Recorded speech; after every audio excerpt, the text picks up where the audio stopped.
2027 तक आते आते जातिगत जनगणना होती है। तो हेमंत तिवारी जी, क्या उसकी समझ में आती है अभी 25 से लेकर 27 तक का जो समय निकलेगा, उस बीच बिहार का चुनाव हो जाएगा और उत्तर प्रदेश का चुनाव होगा, तैयारियां होंगी। क्या इसे इन दो चुनावों से देखकर, जोड़कर देखा जाना चाहिए?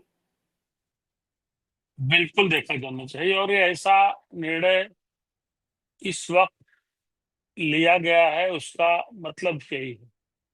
बिहार के चुनाव होने हैं, लेकिन उत्तर प्रदेश के चुनाव में भारतीय जनता पार्टी इसका कितना फायदा ले सकती है, ये एक बहुत बड़ा ऑब्जेक्टिव है, और जिसको दृष्टिगत रखते हुए भारतीय जनता पार्टी ने यह फैसला किया। देखिए, बिहार हो, वेस्ट बंगाल हो, या कई और ऐसे राज्य हैं, वहां चीजें बड़ी स्पष्ट है। उत्तर प्रदेश एक ऐसा राज्य है जहां लोग कयास लगा रहे थे, अपोजिशन लगातार मांग कर रहा था, लेकिन फैसला क्योंकि भारतीय जनता पार्टी के नेतृत्व वाली सरकार के समय आया है, और पेशबंदी भी भारतीय जनता पार्टी उत्तर प्रदेश में इसी तरीके से कर रही है कि उसको इसका फायदा मिल सके। देखिए, अगर आप उत्तर प्रदेश पे चर्चा करते हैं, तो जाहिर सी बात है कि पिछले कुछ वर्षों के दौरान भारतीय जनता पार्टी ने प्रदेश में अपनी एक अच्छी खासी ओबीसी लीडरशिप डेवलप की है। भारतीय जनता पार्टी के मुकाबले जो हैं दल, प्रमुखतः समाजवादी पार्टी, और उसके साथ कांग्रेस का अलायंस 2024 में था, 2027 में रहने की पूरी संभावना है, इससे इनकार नहीं किया जा सकता। वो सामने है, और ये बात इसलिए ज्यादा महत्वपूर्ण हो जाती है कि 2024 का पार्लियामेंट्री इलेक्शन, जो पिछले 11 साल में भारतीय जनता पार्टी के खिलाफ समाजवादी पार्टी का सबसे अच्छा परफॉर्मेंस रहा है, भारतीय जनता पार्टी को डराने वाला परफॉर्मेंस रहा है, वह चुनाव अखिलेश यादव ने सीधे सीधे अगड़ा बनाम पिछड़ा के गणित से लड़ा। चुनाव के दौरान ये स्पष्ट हो गया था कि वो पिछड़ों की पैरोकारी करके चुनाव लड़ रहे हैं। लेकिन भारतीय जनता पार्टी ने जो यह फैसला किया है, मेरी दृष्टि में उन्होंने अपनी विन विन की पोजीशन का आकलन करते हुए फैसला किया है।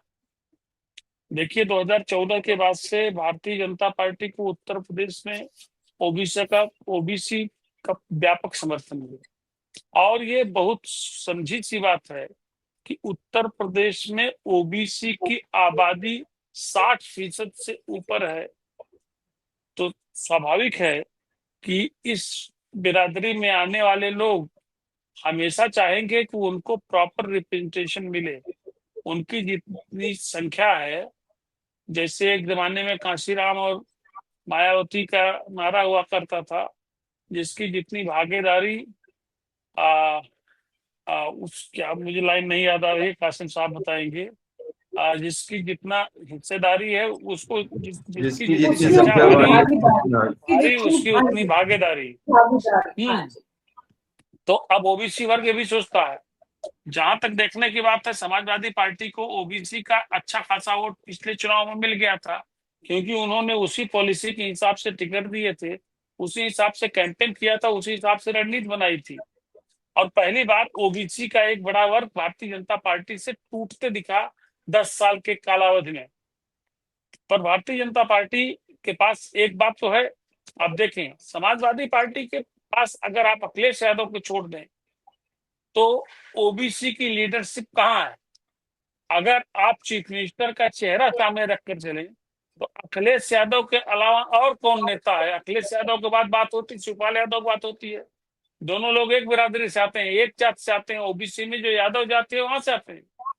लेकिन भारतीय जनता पार्टी ने इधर, आप देखिए, खाली योगी आदित्यनाथ की सरकार देख लीजिए, केशव प्रसाद मौर्य है, केशव प्रसाद मौर्य के नेतृत्व में भारतीय जनता पार्टी को उत्तर प्रदेश में इतिहास की सबसे बड़ी सफलता मिली 2017 के असेंबली इलेक्शन में। डिप्टी सीएम हैं, स्वतंत्र देव सिंह हैं, ओबीसी के बड़े नेता हैं। रिप्रेजेंटेशन के हिसाब से आप देख लें तो अनिल राजभर से लेकर के धर्मपाल सिंह, और प्रदेश अध्यक्ष देख ले जाट हैं, लेकिन जाट भी ओबीसी से आते हैं। तो ऐसी सूरत में भारतीय जनता पार्टी ने बड़ा कैलकुलेटेड मूव रखा, और उस पूरी जाति जनगणना के पीछे उसकी दृष्टि में उत्तर प्रदेश प्रायोरिटी पे है, टॉप प्रायोरिटी पे है। जी। मुझे लगता है कि इन्हीं चेहरों को आगे करके ओबीसी को एक मैसेज दिया जाएगा, और 2024 की चोट के बाद भारतीय जनता पार्टी इस बारे में बहुत गंभीरता से विचार कर रही है कि ओबीसी चेहरों का रिप्रेजेंटेशन कैसे ज्यादा प्रॉपर किया जाए, जिससे एक अच्छा संदेश जाए ओबीसी की सभी जातियों को।